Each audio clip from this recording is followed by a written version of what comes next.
네, 저희 오늘 함께 볼 말씀은 요한복음 6장 30절에서 35절까지의 말씀입니다. 요한복음 6장 30절에서 35절까지의 말씀인데요. 제가 한 절, 여러분이 한 절 함께 교독하시고 마지막 35절은 합독하도록 하겠습니다. 요한복음 6장 30에서 35절의 말씀. 제가 먼저 읽겠습니다. 그들은 다시 물었다. 우리에게 무슨 표징을 행하셔서 우리로 하여금 보고 당신을 믿게 하시겠습니까? 당신이 하시는 일이 무엇입니까?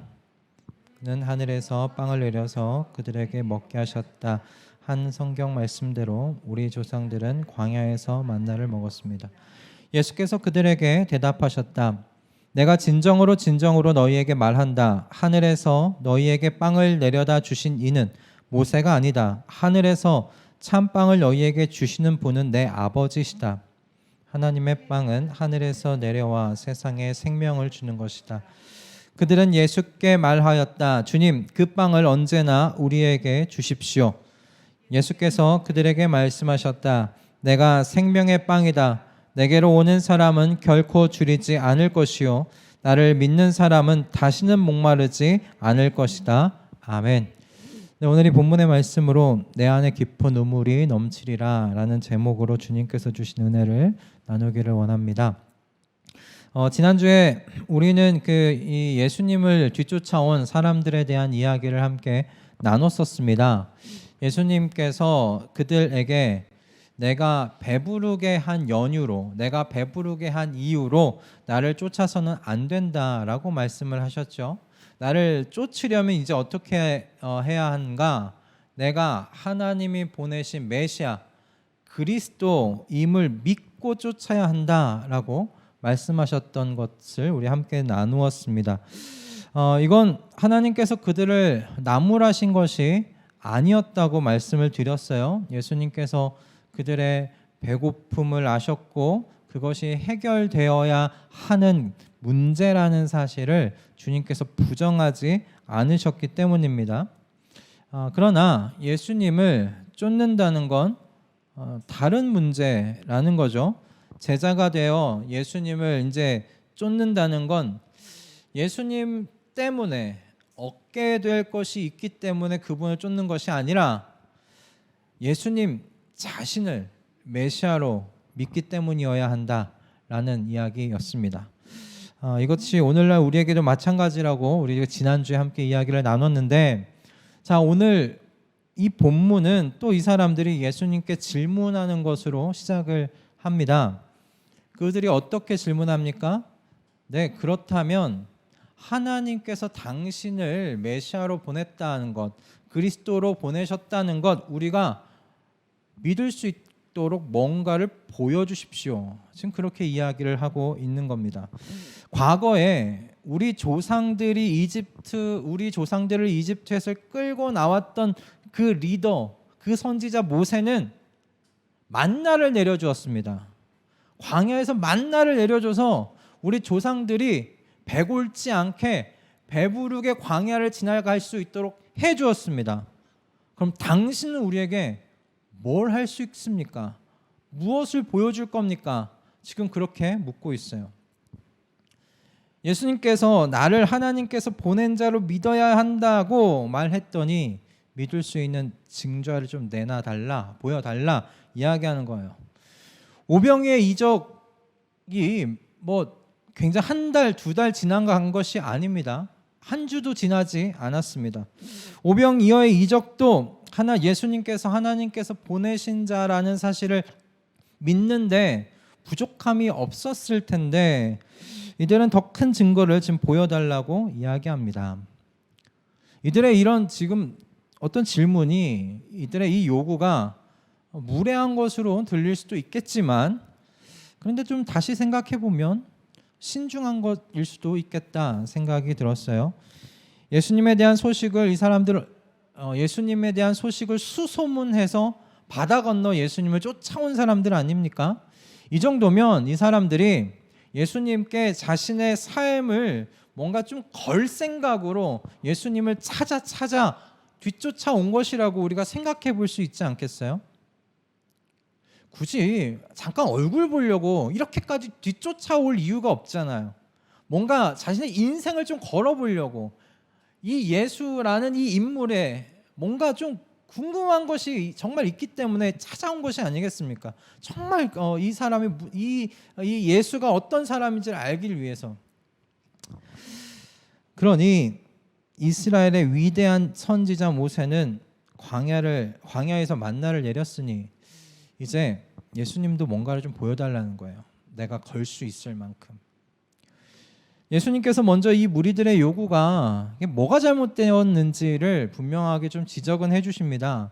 광야에서 만나를 내려 이스라엘로 배부르게 한 것, 배부르게 먹게 한 것, 그거 모세가 한 일이 아니다. 예수님께서 분명히 말씀하세요. 하나님께서 하신 것이다. 오직 하나님이 참된 빵을 내려주실 수 있고 그것은 사람이 할 수 있는 일이 아니다. 그러니 너희가 잘못 지금 생각하고 있는 거다. 모세가 빵을 내려준 것이 아니라 하나님께서 이스라엘에게 그때 만나를 내려주신 것이다. 지금 예수님께서 그렇게 말씀해 주세요. 그들이 가진 생각을 수정해 주세요. 그리고 이어서 하나님께서 주시는 참된 빵의 특징이 뭔지를 가르쳐 주십니다. 그게 뭐냐면 바로 하나님께서 하늘에서 주시는 그 빵은 생명을 주시는 빵이다. 생명을 주는 빵이다. 그것이 이 빵의 특징이다. 예수님께서 가르치세요. 33절이죠. 하나님의 빵은 하늘에서 내려와 세상에 생명을 주는 것이다. 그런데요, 이 사람들은 그들의 조상 그 이스라엘이 광야에서 먹은 그 만나에서 벗어나지를 못해요. 하나님께서 새로운 종류의 어떤 빵을 그럼 내려주시려나 보다. 지금 이 사람들이 그렇게 생각을 하고 있어요. 그럼 어떻게 알 수 있는가? 그들의 대답에서 알 수 있는데, 주님, 그 빵을 언제나 우리에게 주십시오. 그 빵을 우리에게 언제나 주십시오. 그렇죠? 그들은 하나님께서 생명의 빵, 하나님께서 새롭게 주실 그 빵은 생명을 주는 빵인데 그 빵이 만나처럼 내려올 줄 알았던 거예요. 만나처럼 뭔가 신비롭게 그들이 먹을 수 있는 빵으로 올 줄로 알았어요. 만나처럼 눈에 보이고 만져지고 먹을 수 있는 무엇인가로 내려온다고 생각했고, 그래서 만나와 같이 매일매일 먹어야 된다고 생각했기 때문에 언제나 우리에게 주십시오라고 이야기한 거예요. 제가 본 많은 책자들이 이 무리의 34절의 이 이야기가 좀 무례함이 섞여 있다라고 이야기를 합니다. 그런데 저는 이들이 이렇게 매일같이 그 빵을 언제나 우리에게 주십시오라고 하는 이 말에 전 간절함이 배어 있는 것이 아닌가라고 좀 생각을 했어요. 대부분의 주석서들은 이들이 무례하게 이야기했다고 하는데 아무리 보아도 무례하게 보이질 않는 거예요. 우린 요한복음 4장에 여러분 사마리아 여인의 이야기를 여러분 기억하실 겁니다. 그곳에서도 비슷한 말을 사마리아 여인이 하지 않습니까? 그죠? 예수님께서 내가 주는 물은 영원히 목마르지 않을 물이다 라고 예수님께서 그렇게 사마리아 여인에게 말씀하시잖아요. 그랬더니 그 여인이 뭐라고 대답했었죠? 그 물을 나에게 주십시오. 그 물을 나에게 주셔서 내가 목마르지 않고 또 어떻게 해요? 물을 기르러 여기까지 나오지 않도록 해주십시오. 사마리아 여인이 그렇게 이야기를 하고 있어요. 여러분, 사마리아 여인이 어떤 처지에 놓여 있었던 사람인지 여러분 기억하시죠? 그녀가 물을 기르러 몇 시에 나왔습니까? 우물가에. 정오에 나왔어요. 햇볕이 가장 뜨거운 그 시간, 아무도 우물가에 나와서 우물을 기르지 않는 그 시간에 이 여인은 그 시간을 선택해서 나왔던 사람이었어요. 그건 그녀가 그 마을 공동체 사람들과 뭐예요? 어울리지 못하고 있는 여인이라는 걸 알려주는 단서죠. 그녀에게는 그래서 매일같이 뜨거운 햇살 아래서 외로이 홀로 물을 기르러 그것 우물가까지 나오는 고역과 같은 일을 매일매일 했어야 했어요. 그러니 영원토록 목이 마르지 않게 된다면 뭐예요? 고역과 같은 이 일을 더 이상 하지 않아도 되잖아요. 물을 기르러 여기까지 나오지 않게 해주십시오 라는 이 사마리아 여인의 이 말 한마디에는 그 여인의 이 아픔이 배어 있는 거예요. 그 외로움과 그 고통스러운 그 고역과 같은 매일매일 홀로 나오는 그 길 더 이상 걷지 않아도 되는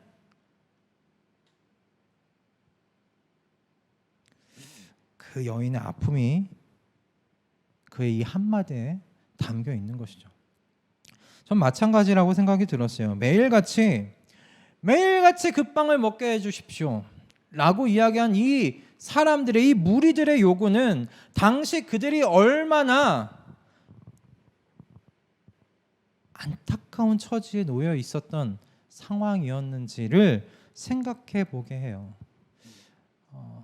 굉장히 처절한 상황 가운데 놓여 있지 않았을까 싶어요. 여러분, 우리나라가 6.25 이후에 이렇게 삼시세끼 밥을 다 배불리 먹을 수 있게 된 것 얼마나 되지 않았다는 것 잘들 아시죠? 여러분, 1960년도까지만 해도 지금 이제 겨우 좀 40년 지난 거 아닙니까? 1960년도만 해도 보릿고개가 있었습니다. 그리고 6.25 이후에 6.25 직후에 우리 선조들이, 우리 조상들이 가지고 있는 가장 큰 소원 중에 뭐였는지 아세요? 하루 두 끼만 먹어도 좋겠다라는 것이 우리 선조들의 소원이었어요. 하루 두 끼 먹을 수 있게 된 것. 여러분, 지금 과거에 우리가 이야기지만 이 보릿고개는 1960년도 이 선배들의 매해 겪는 일이었잖아요. 5월부터 6월 사이, 이르면 4월부터 6월 사이 4, 5, 6, 3개월, 이 3개월을 어떻게든 버티는 것. 예전에 들은 바로는 나무 껍질을 그렇게 다 떼가지고 그 껍질 먹고 산에서 뭐 또 나물 캐 갖고 먹고 그런 식으로 이 3개월을 버텼다는 이야기를 전해 들은 적이 있습니다. 여러분, 보릿고개를 겪으며 사는 대부분의 사람들에게 세상에 생명을 주는 빵을 하나님께서 내려주신다고 하면 어떤 빵을 상상하겠어요? 눈에 보이고 만져지고 먹어서 내 배가 부를 수 있는 빵을 상상하지 않겠습니까? 그럼 주님, 그 빵을 언제나 우리에게 주십시오. 이 사람들이 처한 상황이 어떤 상황이었는지를 생각해 볼 수 있게 하는, 저는 그 이야기라고 생각해요. 저는 이들의 이 말에 그 시대가 가지고 있었던 아픔이 배어 있다라는 생각을 해요. 그러나 여러분, 예수님께서요, 이 사람들의 지금 처지가 너무 불쌍해서 매일 정말로 배부르게 만들어줄 수 있는 이 하늘의 빵을 이들에게 제공했다면, 아니 그 제공한다고 해서 이 사람들의 근본적인 문제가 해결될까요? 아니에요. 이 사람들은 배부르면 또 다른 것을 요구하기 시작할 겁니다. 여러분, 광야에서 이스라엘이 그랬어요. 여러분, 광야에서 이스라엘이 여러분 어땠습니까?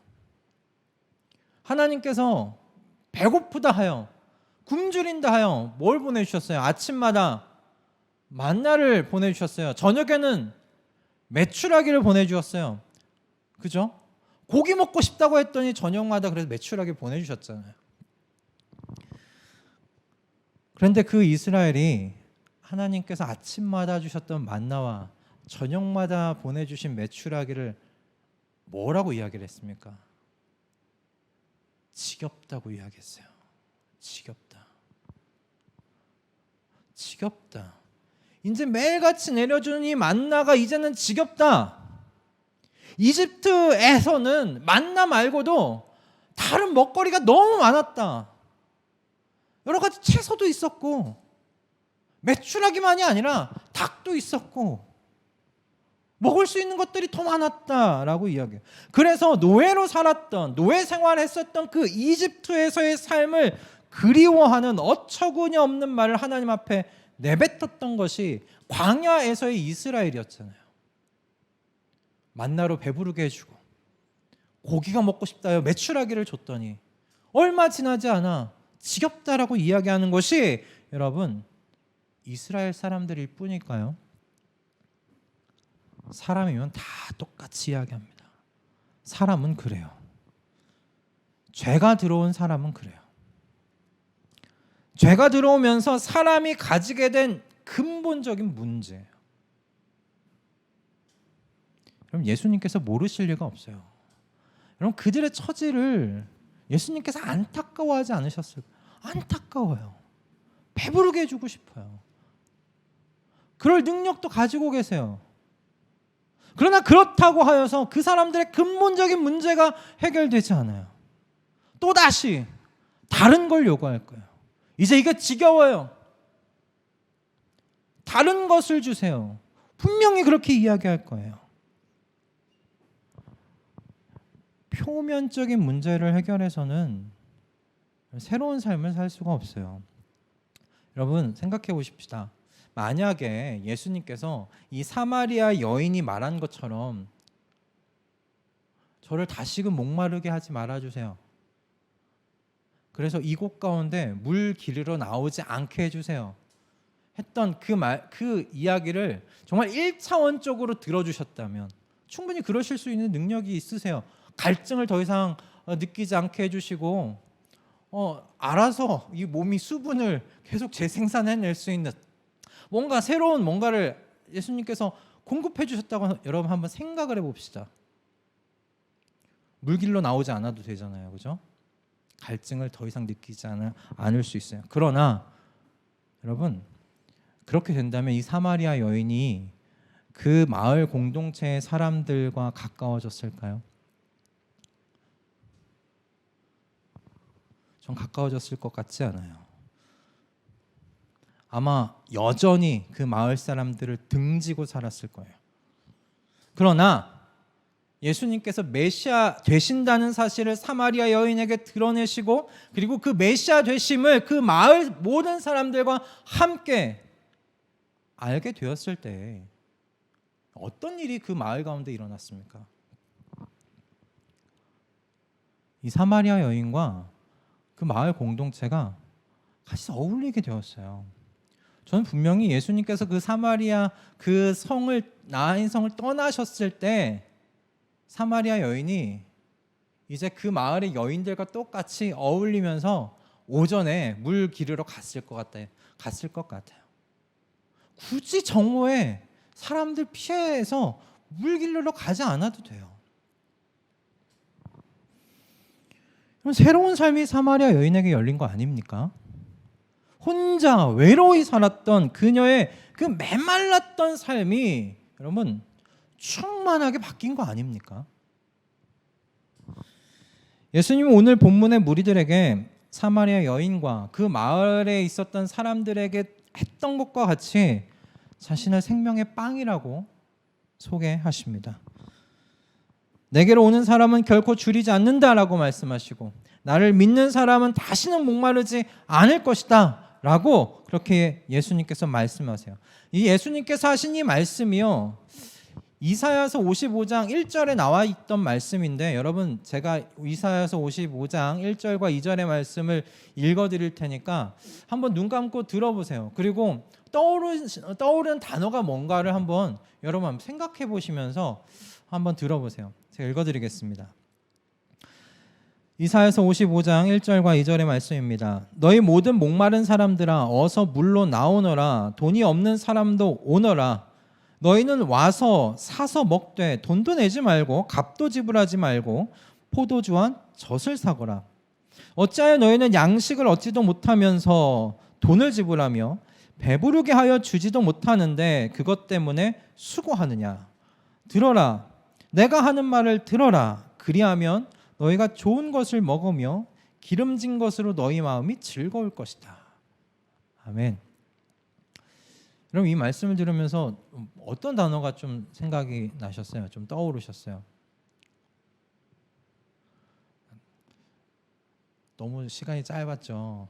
더 시간을 드렸어야 되는데 저는 이 말씀을 그냥 읽으면서 단어 이거 하나만 생각이 났어요. 충만이라는 단어가 생각이 났어요. 예수님께서 초대하는 이 사람들은 보시면 여러분 충만과는 거리가 먼 사람들이에요. 모두 다 결핍을 가지고 있는 사람들이에요. 목마른 사람들이잖아요. 그죠? 결핍이 있어요. 배고픈 사람들이잖아요. 그죠? 결핍을 갖고 있는 사람들이에요. 근데 이 목마름과 배고픔이 돈을 지불해서도 해결이 안 돼요. 그죠? 일하며 그래서 목마름과 배고픔을 일하면서 어떻게 해결해 보려고 하는데 일을 해도 수고해도 해결되지 않는데요. 여러분 이럴 때 이 사람은 뭘 느낄까요? 허무하지 않을까요? 공허하지 않을까요? 목마르지 않으려고 배고프지 않으려고 정말 열심히 일해요. 정말 열심히 살아요. 다른 사람이 봐도 정말 열심히 일하고 살아요. 근데 목마름이 해결이 안 돼요. 배고픔이 해결이 안 돼요. 그럼 이 사람 어떨까요? 허무할 것 같아요.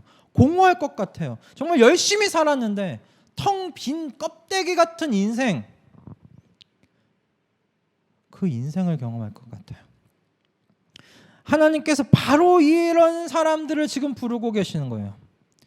하나님께서 이 사람들에게 좀 충만을 약속하고 계세요. 너희가 배부를 것이다. 너희가 더 이상 목마르지 않게 될 거다.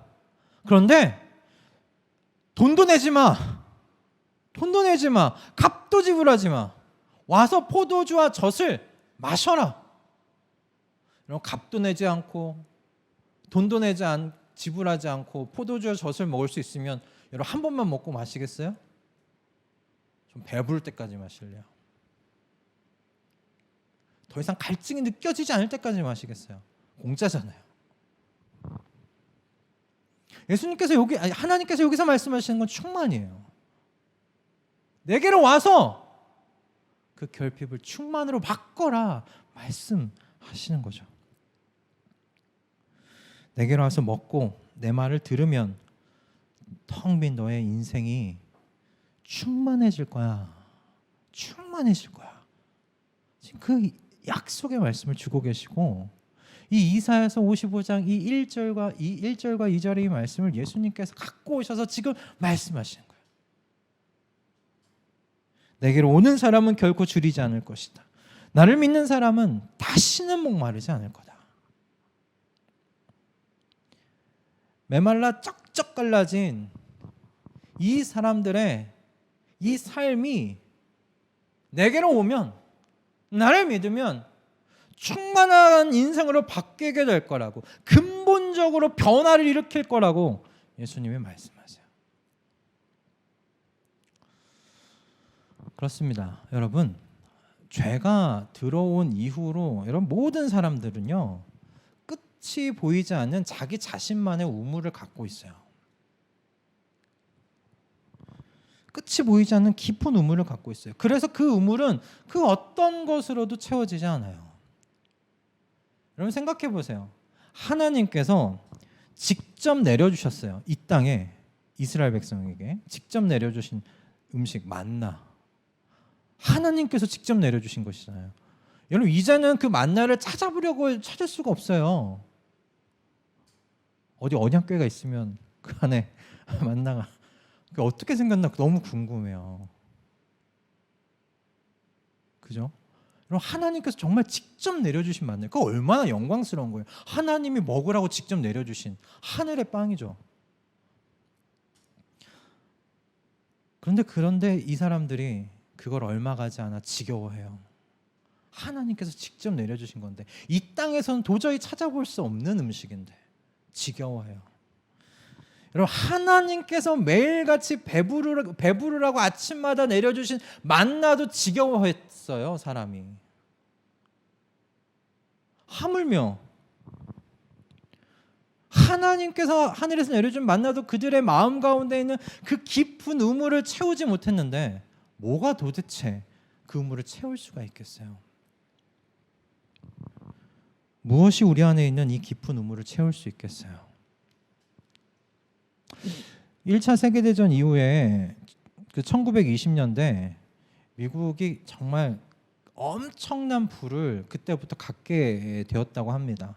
당시에 그래서 미국에서 성행했던 건 영화, 재즈, 자동차가 1920년대부터 넘쳐났대요. 그리고 그때가 라디오가 보급되던 시대고 그때 이제 유성 영화가 시작됐다고 합니다. 이제 컬러풀한 영화를 보기 시작한 거예요. 건물도 이제 살기 좋아지면 어떡해요? 건축 많이 하잖아요. 건물 빌딩. 그때부터 빌딩이 높은 빌딩이 세워지기 시작을 했고 그리고 술값이 싸졌던 것이 1920년대부터였다고 해요. 그러니까 살만한 시대가 된 거예요. 살만한 시대가 되니 영화, 재즈, 자동차가 늘어나고 건물이 올라가고 술값은 싸지는 거예요.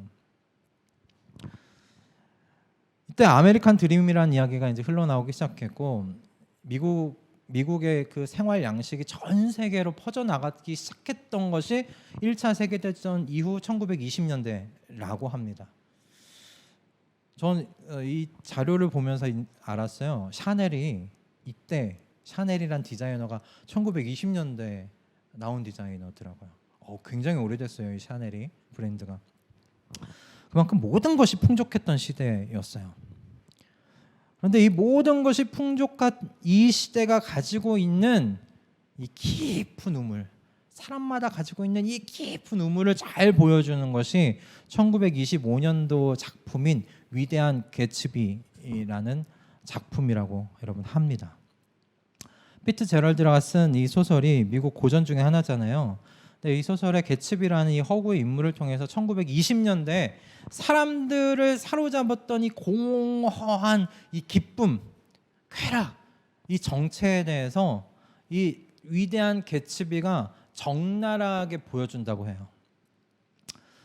저도 그 전체를 다 이렇게 꼼꼼하게 읽지는 못했어요. 이렇게 줄거리가 쫙 있는 거를 보았어요. 아무것도 남아있지 않는 그 시대의 공허함. 그래서 쾌락과 즐거움을 더욱더욱 추구해 나아가는 그때 얼마나 파티가 많았는지 몰라요. 술값도 싸고 돈은 넘쳐나니까 파티가 굉장히 많았다고 해요. 그 시대를 잘 보여주는 것이 위대한 개츠비래요. 그래서 그 책이 우리에게 질문해오는 게 이겁니다. 무엇이 우리 안에 있는 이 깊은 우물을 채울 수 있을까라는 거예요. 무엇이 우리를 채울 수 있는가요? 저는 이 질문이 1920년대 미국의 그 시대가 갖고 있었던 질문이면서 동시에 2022년도 현재를 살아가고 있는 우리 이 사회의 질문이기도 하다고 생각합니다. 그럼 성경은 우리에게 한 인물을 소개하면서 이 질문에 대해 답해주고 있어요. 바로 세리장 삭개오입니다. 그럼 삭개오라는 인물 뭐 잘 아시죠? 세리장이었고 많은 세리들을 거느리는 사람이었습니다. 세리장은 당시 이 세리들은 여러분들 아시다시피 로마에 돈을 주고 이 세금을 징수할 수 있는 자격을 얻었어요. 얼마만큼의 돈을 지불하고 그 자격을 얻게 되는지는 저도 잘 모르겠지만 꽤 많은 금액을 로마에 주고 그 세금을 징수할 수 있는 권한을 산 걸로 알고 있습니다. 이렇게까지 세리가 되려는 이유가 뭐예요? 돈을 벌려는 것이죠. 로마는 세리들이 얼마의 세금을 걷는지에 대해서는 관심이 없었어요. 그냥 로마가 책정한 세금을 거두어서 로마에 보내기만 하면 돼요. 그러니 세리들은 어떻게 돈을 벌어요? 로마가 책정한 그 세금의 이상을 걷는 거예요. 얼마나 더 걷어야 되는지에 대한 한계는 없어요. 세리들이 알아서 책정하는 거예요. 그러니 더 거둘수록 남는 돈은 다 자기의 몫인 것이죠.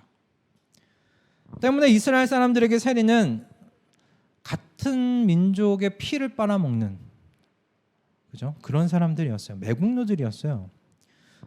삭개오는 이런 세리들의 장이잖아요.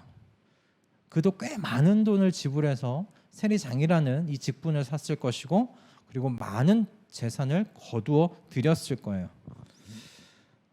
그런데 그가 만족스럽지가 않았던 듯 싶어요. 그도 외로움과 공허한 삶 가운데 살았던 듯 싶습니다. 예수님께서 그 마을을 지나간다는 소리를 접해 들고 이 세리장 삭개오가 어떻게 합니까? 어떻게든 나 예수를 좀 만나봐야 되겠다, 예수를 좀 봐야 되겠다 싶은 거예요. 그리고 뽕나무에 올라갑니다. 예수님께서 그 뽕나무에 올라간 여러분 삭개오에 다가가셔서 그의 이름을 부르십니다. 아무도 여러분 그의 이름을 알려주지 않으셨는데 예수님께서 삭개오야 내려오라고 말씀하세요. 삭개오의 이름을 불러준 사람이 아마 그 지역에 같은 동족 중에 없었을 겁니다.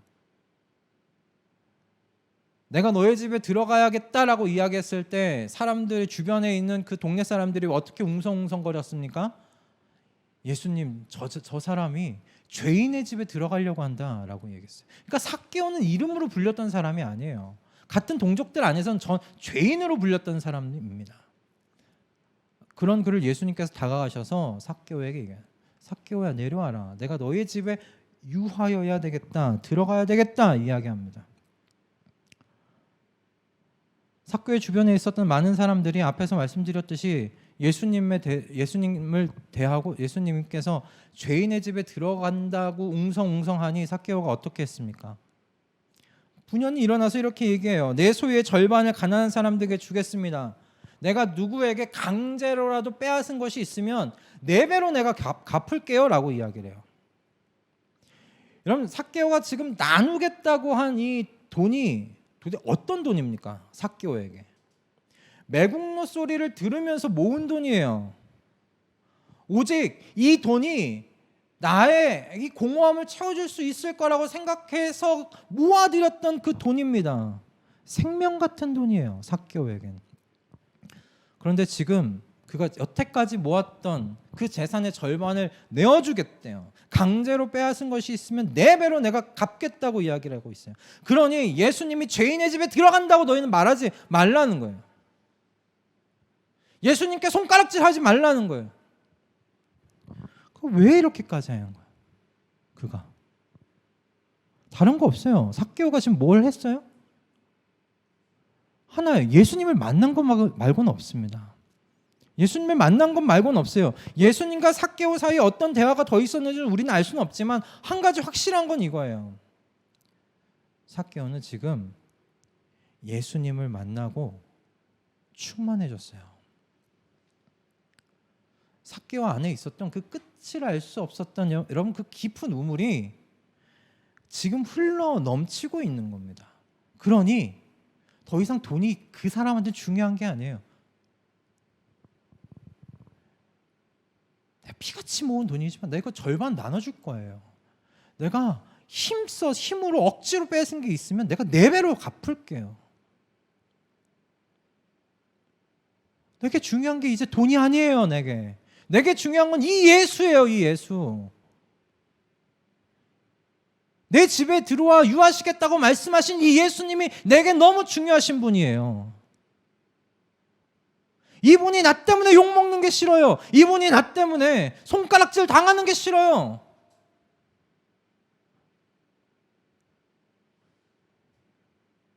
삭개오가 돈으로 가득했던 그 사람이 예수로 충만해진 사람이 되었어요.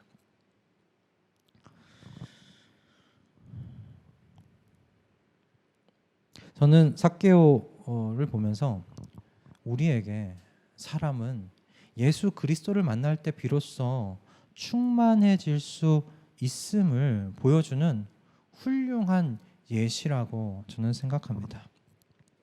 여러분 제가 들어오면서 사람은 모두 앞에서 말씀드린 대로 바닥 그 끝을 알 수 없는 깊은 우물을 가진 사람들 되었어요.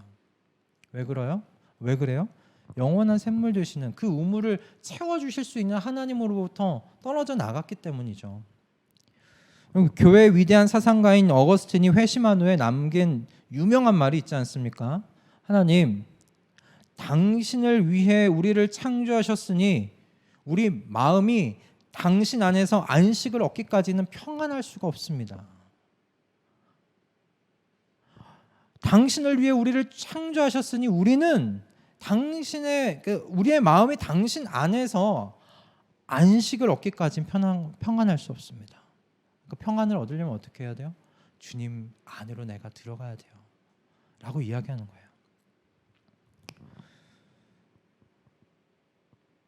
때문에 하나님께서 저와 여러분을 초대하고 계세요. 너희 목마른 사람들아, 어서 물로 나와라.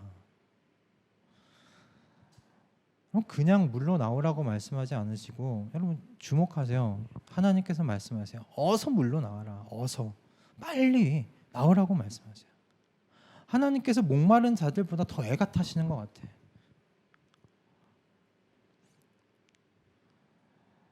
여러분, 우리는 예수님께서 생명의 빵이라는 사실을 이제 우리는 알고 있습니다.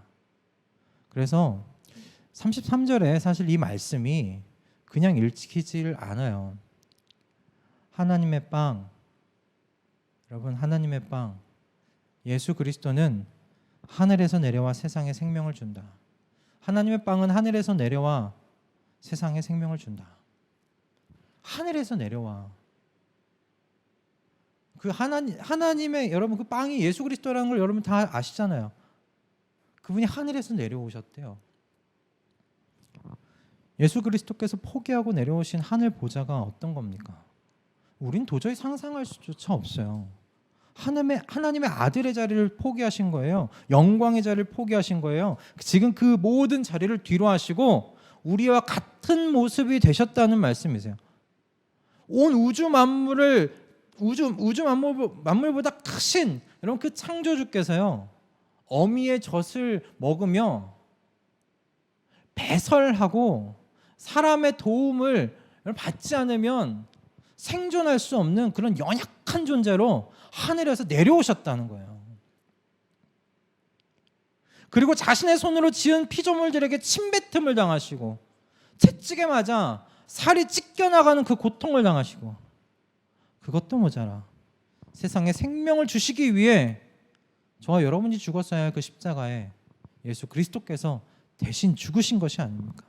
모든 피를 다 쏟으시면서 죽으셨습니다.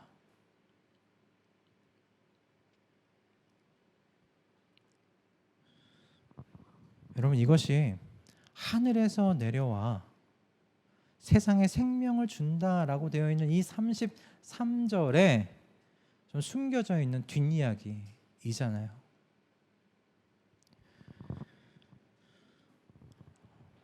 사람은요, 이 뒷이야기를 알지 않고는, 이 뒷이야기를 접하지 않고는 결코 그 마음 가운데 갖고 있는 깊은 우물을 채울 수가 없어요. 그분의 사랑과 자비가 없이는 이 우리의 우물이 채워지질 않아요. 오직 그분의 사랑과 자비만이 저와 여러분의 이 깊은 우물을 채우고도 모자라 넘치게 만들 수 있어요.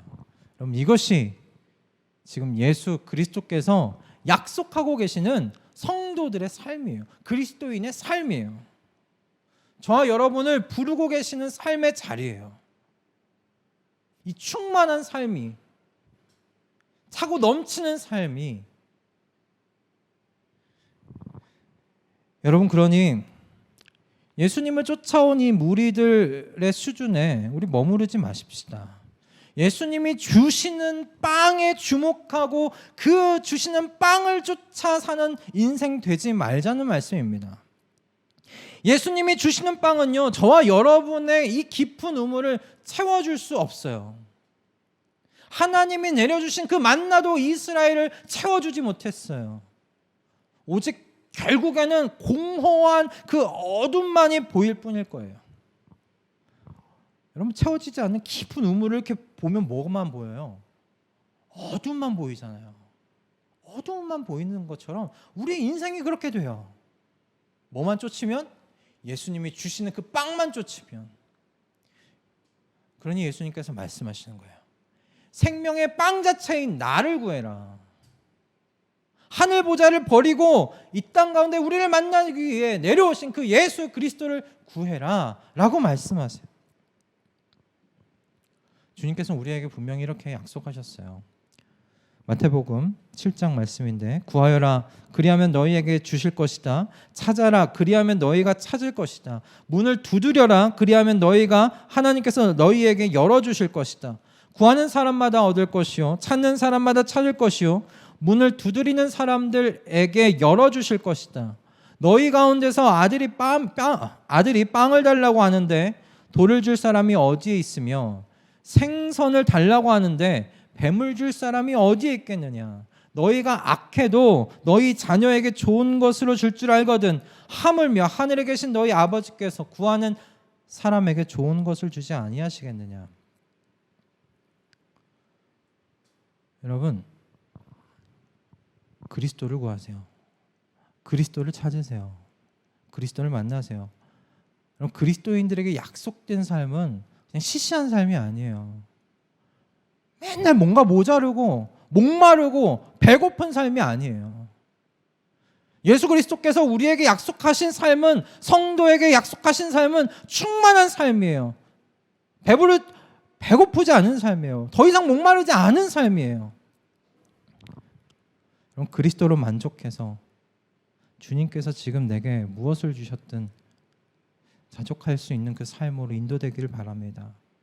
그래서요, 여러분, 그리스도로 충만해져야 이 마태복음 7장에 있는 이 다음 말씀이 이해가 되는 거예요.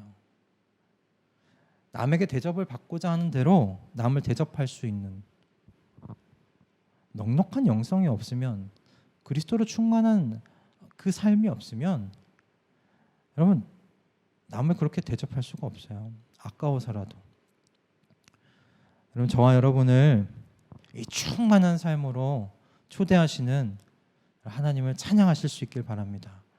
생명의 빵이 되시는 예수 그리스도를 여러분 내 안에 모시기를 매일같이 간절히 구하며 주님 앞으로 한 걸음 한 걸음 더 가까이, 그분의 그 충만함 가운데로 더 가까이 나아가는 저와 여러분 모두가 되시기를 주님의 이름으로 축복합니다. 기도하겠습니다.